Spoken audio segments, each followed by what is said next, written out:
penggiat media sosial yang menurut saya boleh dong memberitakan berita yang jadi gini ya, kalau si terpidana ini mempunyai support, mempunyai pendukung, boleh dong dari pihak yang kontra pun mempunyai support, boleh dong ya kan.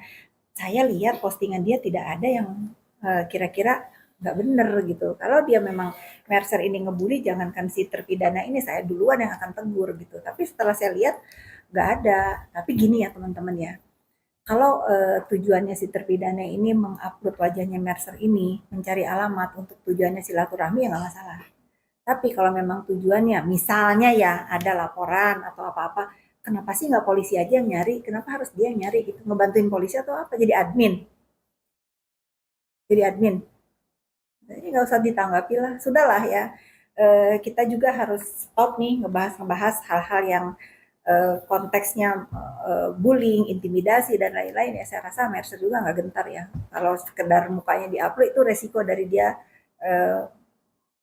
membicarakan atau memberi kepandangan kepada masyarakat dengan adanya, kalau nggak salah yang dibahas terakhir itu apa ya, perdata ya, perdatanya. Nah sekarang ya boleh dong dia ngomong begitu.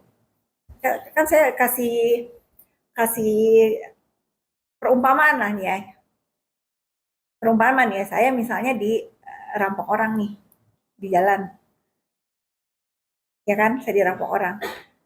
Terus yang ngerampok itu ngelaporin saya lagi, menderita kerugian atas dia ngerampok saya.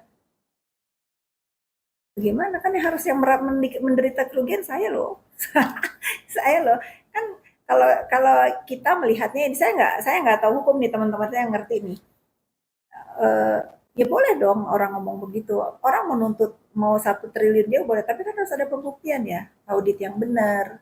Mana kerugian yang derita. Tapi kalau pelapor, saya lihat auditnya memang dia hancur gara-gara itu. Harusnya memang pelapor yang menderita kerugian bertubi-tubi. Itu makanya sudahilah ya, sudahilah ini. Jangan dibahas-bahas terus. Boleh ya. Iya kemarin Oke, nih terima kasih pertanyaannya ya. Terima kasih pertanyaannya.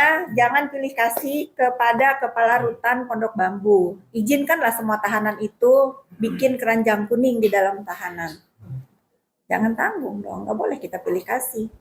Keadilan sosial bagi masyarakat Indonesia. Ya kalau ada diizinkan itu, ya sudah, dalam daripada mereka diem ya di dalam penjara, izinkanlah live TikTok bikin keranjang kuning.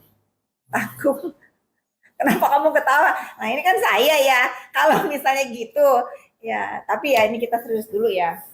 Tapi kalau saya boleh menyarankan, sudahlah yang di luar ini jangan menciptakan lagi berita-berita yang menjadi pro kontra di masyarakat. Kalau namanya dia terpidana, udah di dalam sana, disuruh apa aja lah mau lah, orang dia udah di situ. Tapi yang di luar nih, tolong dijaga, jangan lagi uh, membawa si terdakwa ini punya masalah baru, akhirnya jadi masalah baru kan, kayaknya ramai banget tuh. Yang harus disalahin siapa? Gak berani ngomong kan?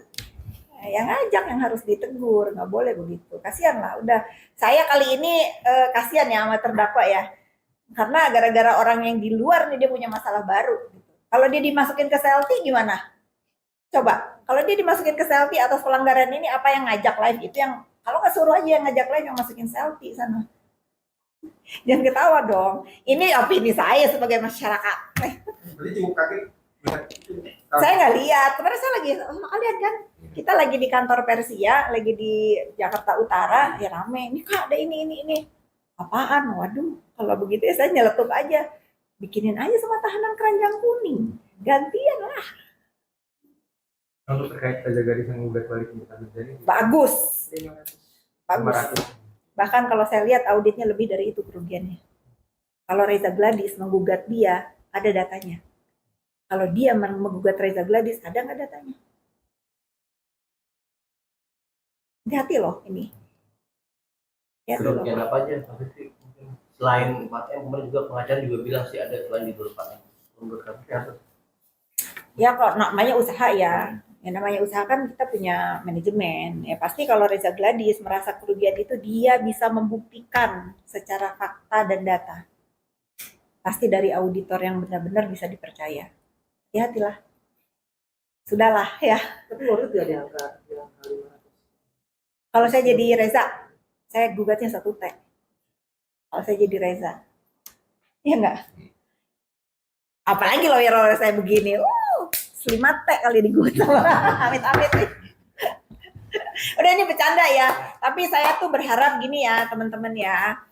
Sudahlah, sudahilah. Jangan lagi disuguhi media massa ini dengan keributan, saling saut-sautan. Aduh, udahlah ya. Ini mengganggu banget. Apalagi yang di, mohon maaf ya ibu-ibu yang di desa-desa gitu kan, nggak ada hiburan. Hiburannya kan sekarang apa, sosmed ini bisa diakses sampai ke pelosok. Jadi kalau kita menyuguhkan keributan-keributan begini, pasti ibu-ibu yang harus nganterin anak sekolah terlambat anaknya. Pulang sekolah harusnya masak, ngeliatin tuh sampai di mana ya berita ini ya. Siapa nih sekarang yang ribut ya gitu kan ya. Udahlah, stop bullying. Pakailah medsos ini dengan baik. Sudahilah. Biarkanlah ini buat siapapun yang menghadapi masalah, baik si NM atau si Yoke, apa yang kalian rasakan ini adalah buah dari perbuatan kalian.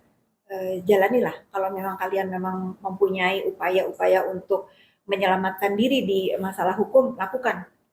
Jangan membuat keonaran-keonaran baru di dunia maya. Fitri tadi kan sempat terus juga kalau pada posisi ini saya kasihan terhadap sama NM dan sebagai seorang ibu juga mungkin lihat anak-anaknya sekarang mungkin sempat memperhatikan juga kan seperti apa. Saya perbaiki ya, saya kasihan pada saat dia live itu, kan katanya ya, saya juga amit-amit nggak tahu ya, ini kan katanya kalau ada pelanggaran di dalam rutan itu dimasukin sel tikus ya. Nah, dimasukin sel T katanya. Nah, sekarang kalau memang itu terjadi di dia, gara-gara diajak live nih sama yang di luar, yang dimasukin sel tikus siapa? Bukan yang ngajak kan? Nah, itu saya kasihannya. Ya kalau nggak tuker yang ngajaknya, ya barter, dia yang masukin sel T.